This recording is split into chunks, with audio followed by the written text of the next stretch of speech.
倉頡受到小動物啟發，創造出文字，皇帝甚為讚賞，仲叫佢諗多3幾萬個字出嚟俾佢使下。冤有頭債有主，倉頡拉埋班小動物落水一齊造字。倉頡同學會，唔好講啦，開工！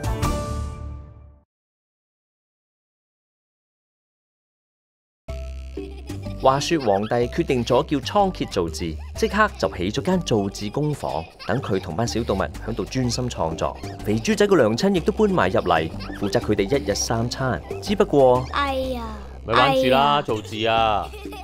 老師，我哋邊度識造字啊？唔理啊，亂做都同我做啲出嚟啊！亂做我哋就識噃。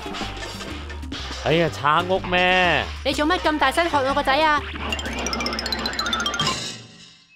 最後倉頡諗出以禽獸制禽獸，實行選個班長出嚟維持秩序。點選法啊？咁就梗係選個最醒噶啦。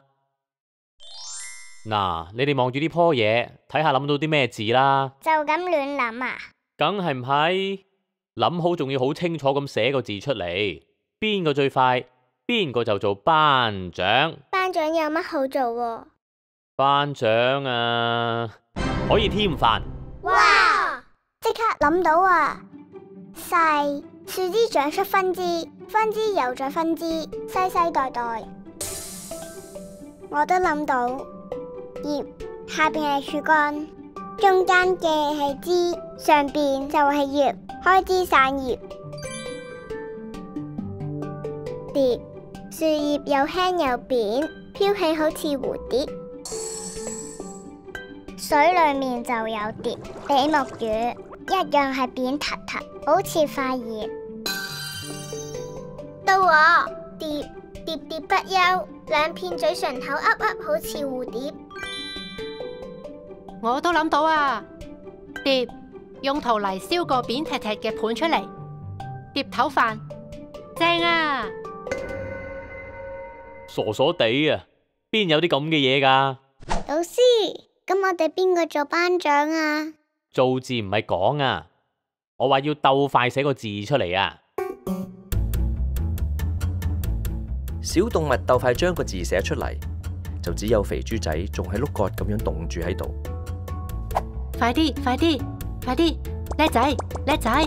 響娘親不斷鼓勵之下，肥豬仔佢竟然賴咗出嚟。哇！你響度搞咩啊？咩啊？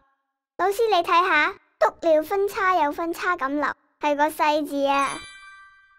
唔止啊，個細字隔籬係水泄泄漏排泄嗰個泄啊！哇！連諗帶寫一氣呵成，天童啊，天童啊！競任班長，班長，班長，班長，班長，班長，就係咁樣，肥豬仔咁就做咗大家嘅班長啦。至於佢娘親首創嘅碟頭飯，亦都大受歡迎。添飯啦，唔該。好啦，大家留意返啦。文字其實唔係真係好似故事入邊咁，你一句我一句就一次過做晒出嚟㗎。實情係有啲幾千年前已經出現，有啲字就遲啲或者遲好多字創造出嚟，就好似個碟字，上古時代其實係未有嘅，好似碟咁上下嘅食具叫盤，不過盤又冇我哋依家講緊嘅碟咁扁平。至於字嘅寫法，亦都係隨住時間變化。例如個葉字，個草花頭都係之後加上去㗎咋。故事雖然虛構，不過入面小動物嘅造字都係根據翻字源推演。中文字真係咁合理，咁得意㗎。好啦，今集講住咁多，下次見。